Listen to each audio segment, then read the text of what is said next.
Before we begin, I just want to note that humor is subjective, and also, I'm an English undergrad who doesn't know jack dick. So the following hour or so of audio might not make any sense. With that out of the way, let's begin. Act 1. This isn't an essay, I promise. If there's one thing people who have been exposed to Homestuck can agree on, it's that the comic has quite the collection of goofs, gaffes, jokes, japes, jests, and various other examples of practical chicanery, ranging from retrieve arms from chest to the idea of Nepeta having a fully fleshed out character arc. But despite all this tomfoolery, people seem to remember the comic not as a side-splitting laugh-a-minute comedy, but as a deep and compelling narrative about what it means to grow up, as well as a shining example of postmodern storytelling in the internet era. Friends, Romans, countrymen, my name is Aromancery, and I'm here to ask one question. What the fuck is wrong with those people? Chapter 1. Andrew Hussey. Andrew Hussey is a man who likes to tell jokes. His pre-Homestuck works are filled with the things, like Mr. Creosote, if he ate clowns and joke books instead of food. God, I wish I had decent video editing programs so I could put pictures up on the screen. I'll put a link in the description to Curlos's talk sprites so you can imagine that being my Ransona, but it's just not the same. Where was I? Right, pre-Homestuck works. In the 3 previous MS Paint adventures, plot and characters were simply vehicles for jokes. Using Problem Sleuth as an example, the characters don't even have proper names. Team Sleuth is made up of Problem Sleuth and 2 literal dick jokes. This isn't a bad thing, of course. Problem Sleuth is a very funny read. But in terms of characters and character development, it doesn't even try. The characters are nothing more than simple archetypes of RPG stats with funny names. And, importantly, they couldn't even talk. Part 2. Homestuck, Act 1. Act 1 of Homestuck is a lot like Problem Sleuth, where the main source of entertainment came from readers inputting commands, and Hussey deliberately misinterpreting them, or making up rules to the universe on the fly, in order to make even the mundane, such as going outside and getting the mail, annoyingly obtuse. But Homestuck introduced 2 concepts that forced it on the dark path of actually telling a real story. The characters have names, and they talk to each other. This is a formula for something people in the writing business like to call character development, and it's something we didn't really see much of in Problem Sleuth, except for maybe Ace Dick gaining a wife and child in the game of life with death, before subsequently losing everything in a disastrous attempt to ford a river in the Oregon Trail. This never comes up again because Problem Sleuth is fucking ridiculous and nothing has meaning. But Homestuck doesn't jump head first into the pool of actually giving a shit about story, because, let's be real, if it did, it would hit its head on the bottom and the MSPA forums would have cheered while it bled out slowly in the pool from the gaping hole in its skull. Jesus Christ, what is this metaphor? What I mean to say is, Homestuck starts it off slow. Sure, characters get names, but the act of naming them is in and of itself a joke. Not only that, characters aren't named as soon as they show up. They start off with names like you'd expect in Problem Sleuth, 2 words that give you a very general idea of who they are. It takes until Act 3 for all 4 beta kids to actually get named. Part 3. Where things get interesting. Speaking of Act 3, it's Intermission 1 that solidifies a turning point in Homestuck's approach to humor. Prior to Intermission 3, Homestuck's humor came from a combination of the same absurdist situations found in previous MSPA works, such as Burroughs' Saw Muppet Baby comic, as well as humor that came from characters talking and interacting with each other, such as the early on conversation about little monsters, which was an actual conversation Hussey had with a friend. The intermission, however, separates these two categories in an interesting way. The absurdist situations begin to only be associated with characters the story classifies as villainous. The intermission is purely narration and panels with no dialogue, as a deliberate callback to Problem Sleuth. This style is later seen with characters such as Doc Scratch, Andrew Hussey, Caliborn, all of which, including basically everyone in the intermission, are, in one way or another, villains in the story. They are also the ones associated with humor coming from absurd events, like the Bull Penis Cane, Hussey in the attic with the scary wolf head, Hussey bursting out of the attic on Falcor to viciously terrorize the bullies who locked him in the attic with a scary wolf head, and Homosuck. Just Homosuck. Some earlier absurd events in the comic are even recontextualized to be more sinister, primarily Bro's treatment of Dave. Originally played for laughs, the comic reveals, no, throwing a child like a fastball and raising them in a panopticon with swords where the food should be and puppets everywhere is actually kind of fucked up. Compare all this to the dialogue-based humor that comes from the heroes of Homestuck, which, while still absurd, is much more grounded in what might actually happen with real-life people, minus the game mechanics. It's a much more human, much more realistic source of comedy. One could even say it's a much more adult source of comedy, a source that fits nicely with Homestuck's themes of growing up. This can probably be seen most clearly using Gamzee as an example.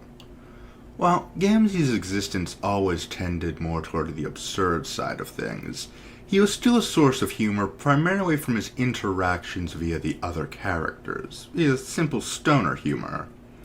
Post-Murderstuck, however, Gamzee's entire existence swerves entirely into the absurd, from his fake bard outfit to his inability to die to him just showing up on Caliborn's planet.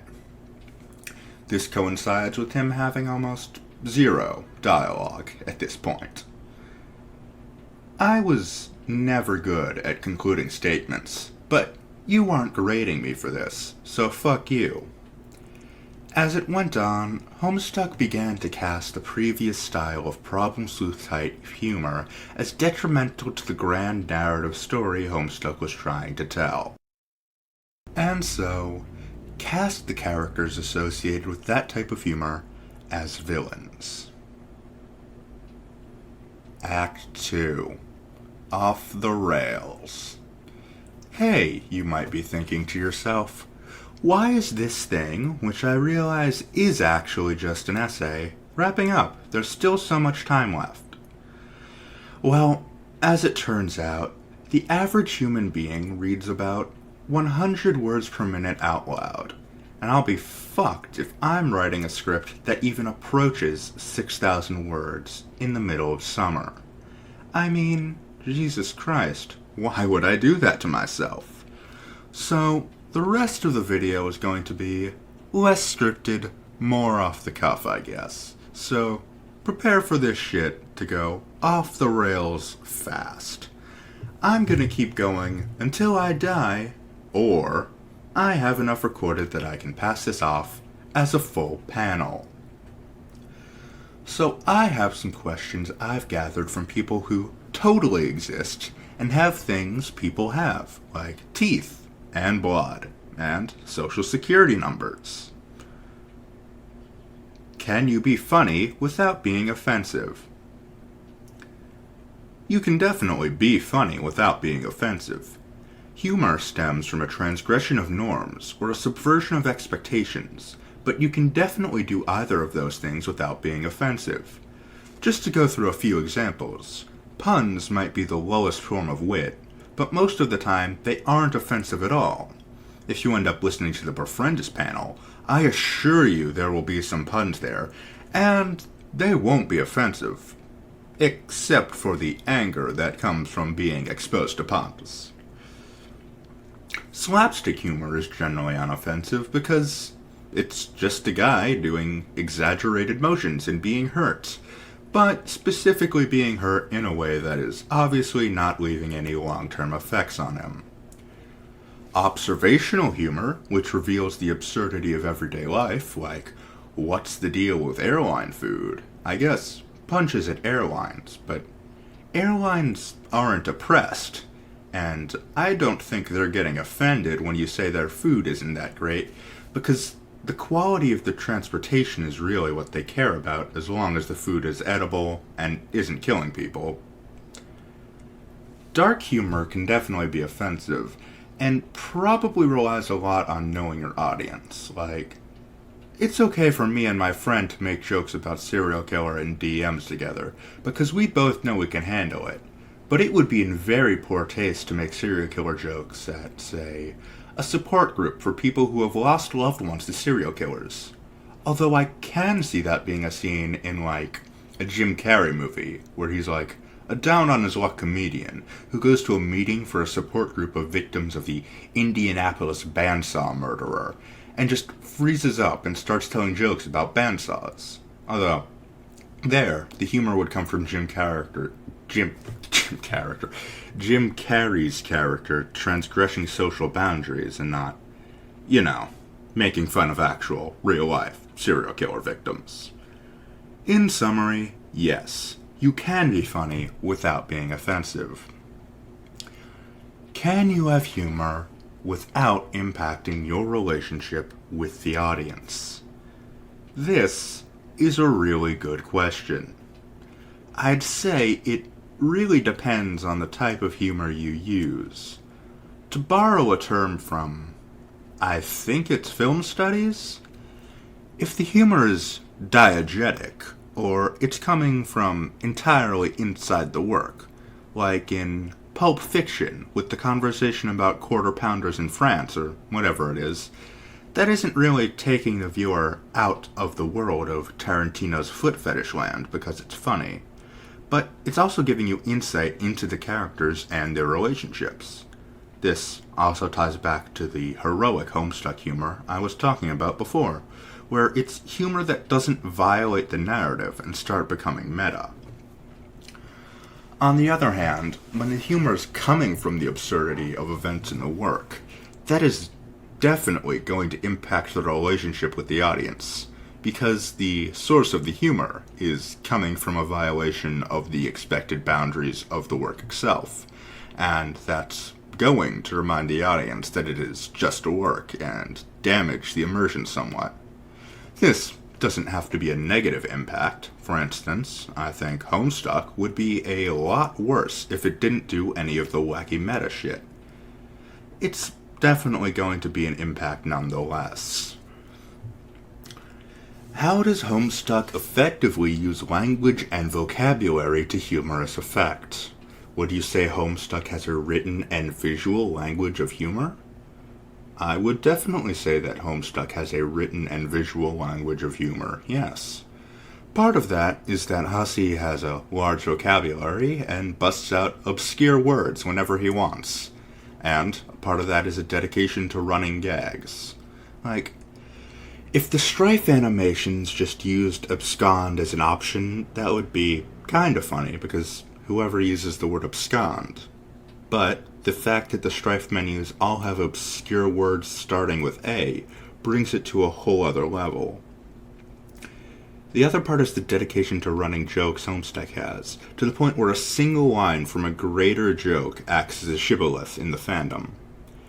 Homestuck's jokes are a language unto themselves, created by repetition and recycling.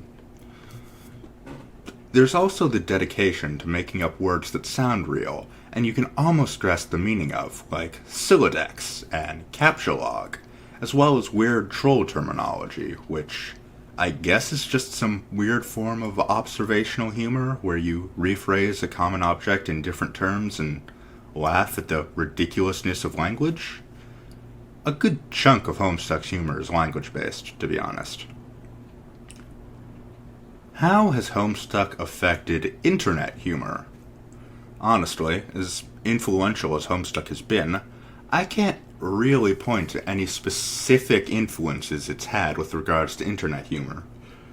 It always felt like Homestuck was being influenced by internet humor, like Sweet Bro and Hella Jeff started as a parody of Two Gamers on a Couch comics, and I'm sure that it's at least partially responsible for inspiring things like Power Up Comics and Red Ring of Death. Sweet Bro and Hella Jeff wasn't exactly groundbreaking.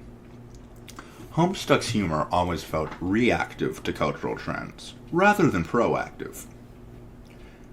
How Homestuck's humor changed. This connects nicely to the previous question. A lot of Homestuck's early humor feels like edgy mid-2000s Newgrounds humor, and definitely with a lot of jokes that were a bit more acceptable at the time, and a few words that have definitely become more widely known as not okay to say. As Homestuck goes on, you can see a slow transition to no longer relying on that sort of thing, partially because times were changing. In 2009, no one ever said the phrase SJW, and partially because Homestuck had built enough groundwork that it could make jokes that relied entirely on it being Homestuck, rather than jokes meant to grab anyone who was just dropping by to see what this weird webcomic was. Not to mention, the fandom culture solidified into what it was, so that was its own source of jokes.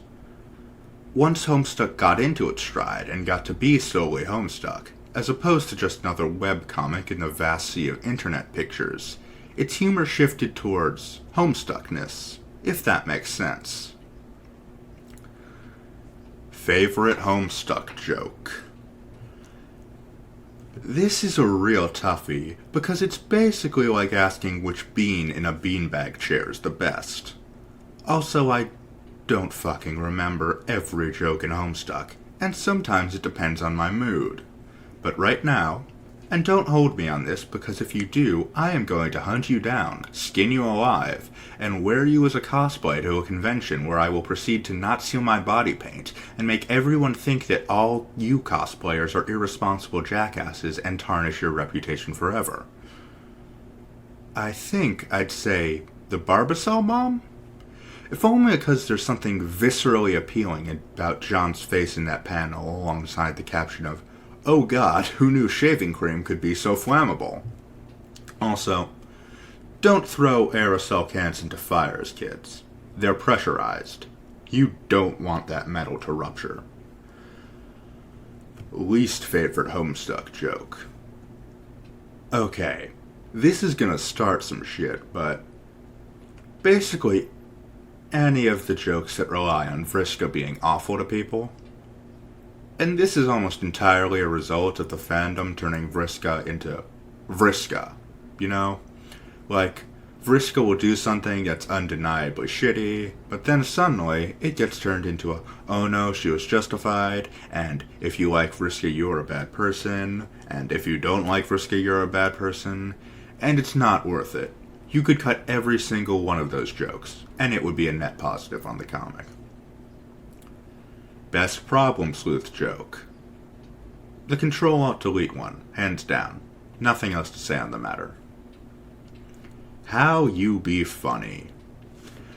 Well, for me, it started with being bullied in school all the way through the 4th grade before reinventing myself as the class clown in 5th grade in order to get people to like me, and it just sort of stuck.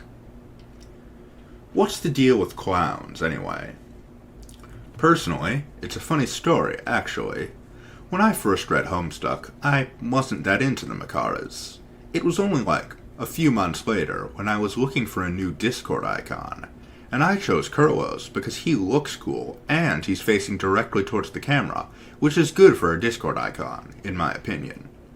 Anyway, eventually I just sort of started playing into it, unironically started liking Kurlos, and now here I am legitimately legitimately enjoying the Insane Clown Posse and owning Lowell Swartzel's Here Comes the Clowns, so this is my life now, I guess. In terms of Homestuck, clowns are associated with meta bullshit because the clown's makeup identifies them as an actor. Homestuck portrays itself as a play, but the actors do not identify themselves as actors, except for the clowns, who identify themselves as actors by their very nature, thus putting themselves out there as meta-actors, which are associated with villainy in Homestuck. What's the deal with airline food? You want to know what the deal with airline food is, Jerry? I'll tell you. It's mass fucking produced and microwaved to heat it up. You expect airlines to prepare a 5-star fucking meal? It's frozen and reheated and served halfway across the Pacific, Jerry. It's not going to be the highest quality. And you know why we drive on parkways? Because the term means a road going through a park or connecting to a park that heavy machinery can't go on. And it's a driveway because it's the part of your yard you fucking drive on. It's not hard, Jerry. It's not fucking hard. And while I'm at it, how do your bees know what jazz is? Jazz is a genre that originated in the 1900s in America, created by African Americans as a fusion of American and European classical music and African enslaved folk songs and the influences of West African culture. Did the bees also have their own African diaspora? Was there bee slavery, Jerry? And how did a decision by the New York courts affect every beekeeper around the world? I'm starting to think your comedy about a bee Jerry Seinfeld who starts dating a human, making Patrick Warburton jealous, isn't exactly grounded in reality, Jerry.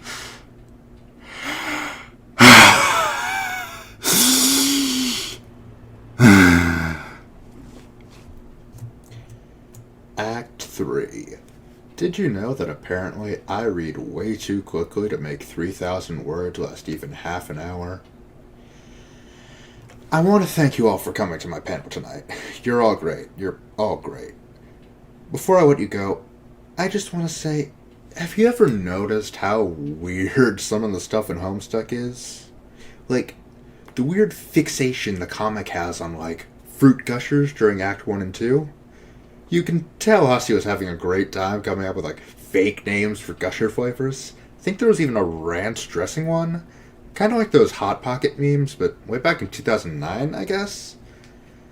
Man, I haven't had a fruit gusher in ages. Was I just unlucky, or did they never really gush?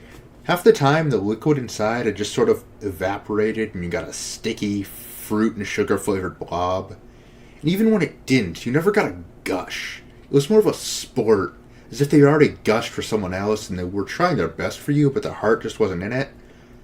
While I'm on the topic of making sexual innuendo about food, did anyone see that tweet going around with that burger that just bukkakeed its insides all over you when you take a bite?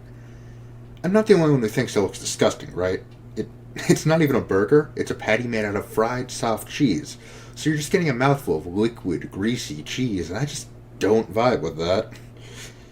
Speaking of cheese, have you ever wondered what the dairy product market on Alternia must be like? Because we know they have pizza, and only godless heathens have pizza with no cheese. But the only example of a lactating animal we've seen is Artur, so are there just farms full of Arturs, each with a fancy mustache hooked up to a milking machine? Lucis milkers. There's a mental image for you. You know what else is weird with Luci? Teresius lucis is an egg. How'd you get picked by an egg? How'd you get named by an egg?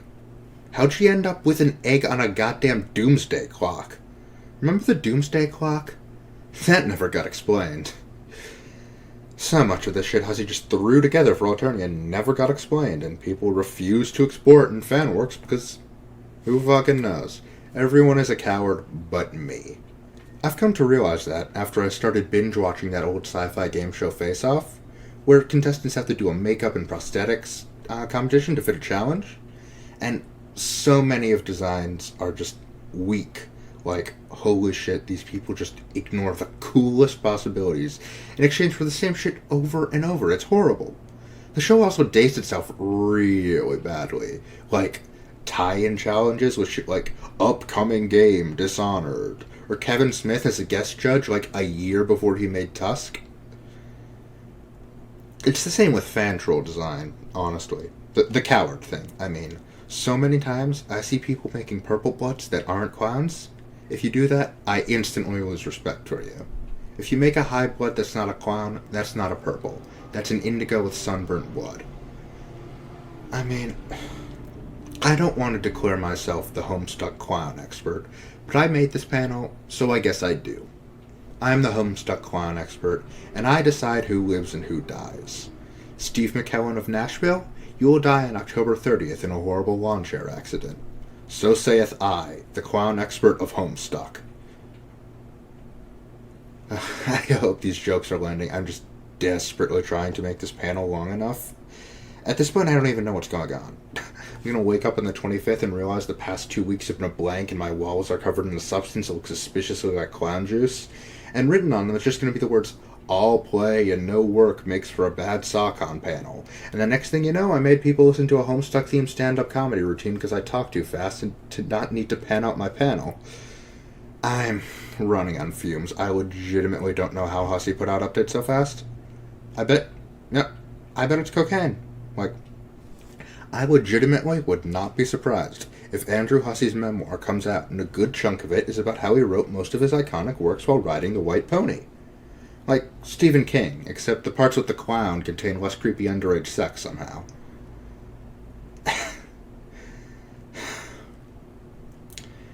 Actually, I think I've cracked the code on how to write jokes like Homestuck. You just keep forcing yourself, and you end up making jokes like I just did. Just throw shit at the wall and see what sticks, and miss 100% of the shots you take. Except I don't have an encyclopedic knowledge of mediocre films from the last 30 years, or Toby Fox living in my basement. Toby, if you're listening, and you need a basement while you work on Deltarune, hit me up on Discord. My basement has a beanbag chair and a freezer with hamburger buns that I think have been there since 2007. You'll feel right at home. If you're not Toby Fox, but you're working on Deltarune, the offer still applies, but you can't have the hamburger buns. Those are a Toby exclusive. So, yeah, thanks for coming to my SAHcon panel. What time are we at now? 28 minutes. How did this... My script is 4,000 words. How did I get through 4,000 words in 28 minutes? Someone explain that to me. Please. God. Whatever. Thank you for coming to my SAHcon panel. I'm sure at least one part of it was enjoyable. And, yeah, go check out the other panels that presumably have quality. And, go home. I'm done. If you are home, go outside so you can get home. I'm done here. Panel's over. Donate to my Patreon.